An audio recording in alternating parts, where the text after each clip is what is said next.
যতই বন্যার পানি কমছে ততই বেরিয়ে আসছে ক্ষতচিহ্ন। এ বিষয়ে বিস্তারিত জানাতে জামালপুর ও পঞ্চগড় থেকে যুক্ত হচ্ছেন সহকর্মী মেহেদী হাসান ও রাশেদুজ্জামান বাবু। প্রথমে চলে যাচ্ছি জামালপুরে। মেহেদী, বন্যার ক্ষয়ক্ষতি সম্পর্কে বিস্তারিত জানাবেন। অরিন, গেল 2 সপ্তাহে কিন্তু জামালপুরের যে বন্যা পরিস্থিতি সেটি কিন্তু মারাত্মক আকার ধারণ করেছে। আমি যদি আপনাকে একটু বলতে চাই যে গত 24 ঘন্টায় 14 সেন্টিমিটার কিন্তু কমে এখনো বিপদসীমার 21 সেন্টিমিটার উপর দিয়ে প্রবাহিত হচ্ছে বন্যার যে পানি সেটি।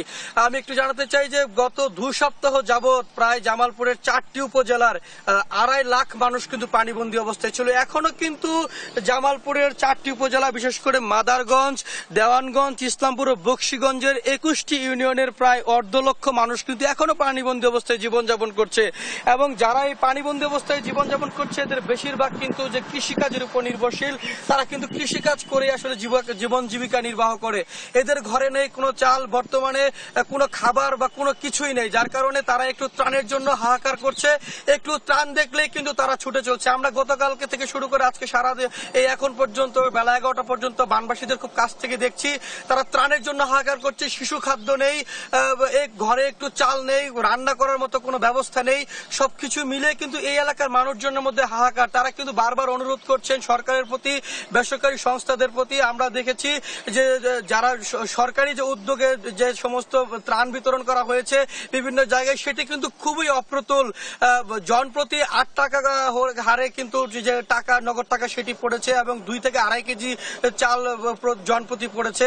কিন্তু আসলে এটি দিয়ে আসলে 2 সপ্তাহের যে বন্যা টানা সেটি কিন্তু আসলে যে কষ্ট সেটি কিন্তু লাঘব করা যায় না।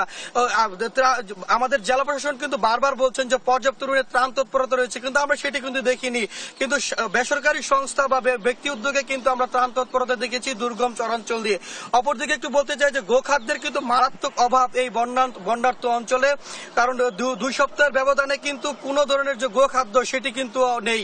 এছাড়াও ফসলের কিন্তু মারাত্মক ক্ষতি হয়েছে। ইতিমধ্যেই যে সবজির যে ক্ষেত যা কিছু ছিল সবকিছু কিন্তু নষ্ট হয়ে গেছে। বর্তমানে কৃষক যে ঘরে তুলে পাট সেটিও কিন্তু নষ্টের পথে, কারণ 2 সপ্তাহে যাবৎ পানির নিচে তলিয়ে আছে এই পাট।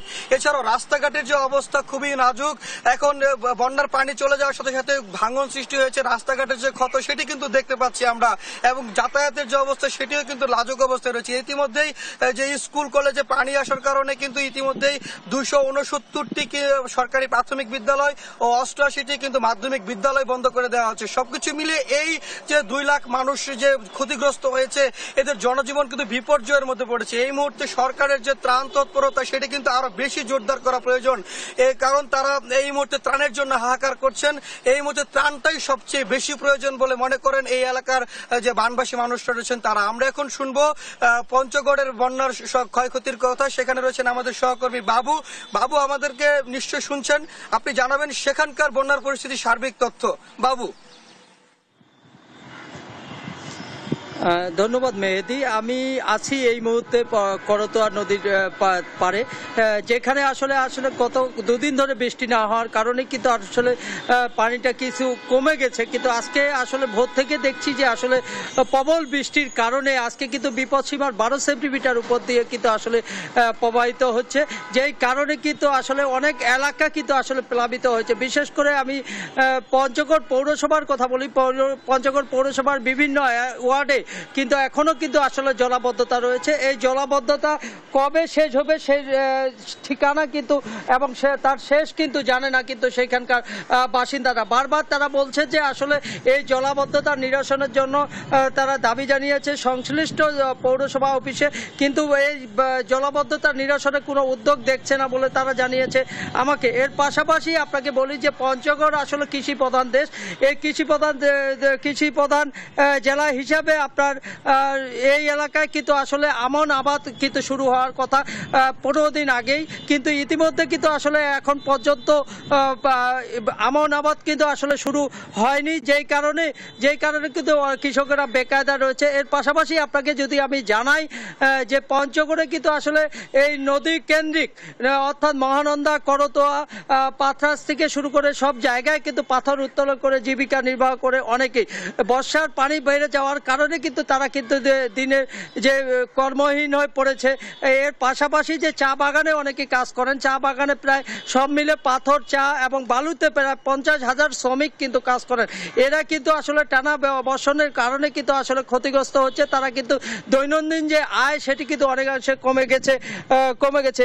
আমি আপনাকে যদি জানাই যে আসলে পঞ্চগড়ে বেশি করে হাড়িভাষা, কাজলডিঘি এবং বদা উপজেলার যেটি চন্দ্রমারি ইউনিয়নের শমশেরনগর, সেটি কিন্তু আসলে সবজি চাষের জন্য একটি উর্বর এলাকায়, যেখানে প্রতি বছরেই আর কি সারা বছরেই সবজি উৎপাদন হয়ে থাকে। যেই সবজিগুলো উৎপাদন হওয়ার পরে কিন্তু এগুলো স্থানীয় বাজারে সেটা কিন্তু বিভিন্ন জেলায় কিন্তু আসলে সরবরাহ করে, যেই কারণে কিন্তু আসলে এবারে কিন্তু আসলে ভারী বৃষ্টির কারণে সেই সবজি ক্ষেতগুলো কিন্তু আসলে নষ্ট হয়ে গেছে। অনেক জায়গায় আমরা দেখেছি যে আসলে পুকুর এবং জলাশয় যেগুলো রয়েছে সেগুলো পানিতে ডুবে গিয়ে কিন্তু আসলে সেখানকার যে মাছ সেগুলো আসলে ভেসে গেছে, যেই কারণে কি আসলে তারাও কিন্তু ক্ষতি হয়ে গেছে। অর্থাৎ লাখ লাখ টাকার কিন্তু মাছ কিন্তু এখানে ক্ষতিগ্রস্ত হয়েছে। অর্থাৎ বৃষ্টি আজ রাতে যদি কথা বলি, আজ রাতে আসলে প্রচুর বৃষ্টি হওয়ার কারণে কিন্তু আসলে আমরা দেখেছি যে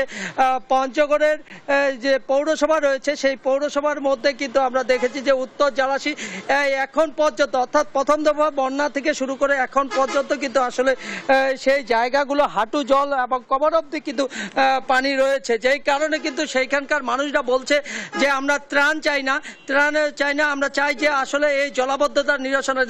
এদিকে আমরা জেলা প্রশাসনের সাথে কথা বলেছি। জেলা প্রশাসন আমাকে যেমনটি জানিয়েছে যে আসলে বন্যার্তদের জন্য পর্যাপ্ত ত্রাণ রয়েছে। এর পাশাপাশি যদি আশ্রয়ণ কেন্দ্র খোলার দরকার হয় সেই ক্ষেত্রে খোলা হবে। এর আরেকটি কথা বলি যে আসলে গ্রামীণ রাস্তাগুলোর পাশাপাশি কিন্তু আমরা দেখেছি যে আজকেও দেখলাম যে আসলে মহাসড়কগুলোর অবস্থায় কিন্তু ক্ষত বের হয়ে গেছে, অর্থাৎ বৃষ্টি কমলে সেই ক্ষতগুলো বেরিয়ে আসে। এই ছিল পঞ্চগড় থেকে আমার কাছে সর্বশেষ সংবাদ।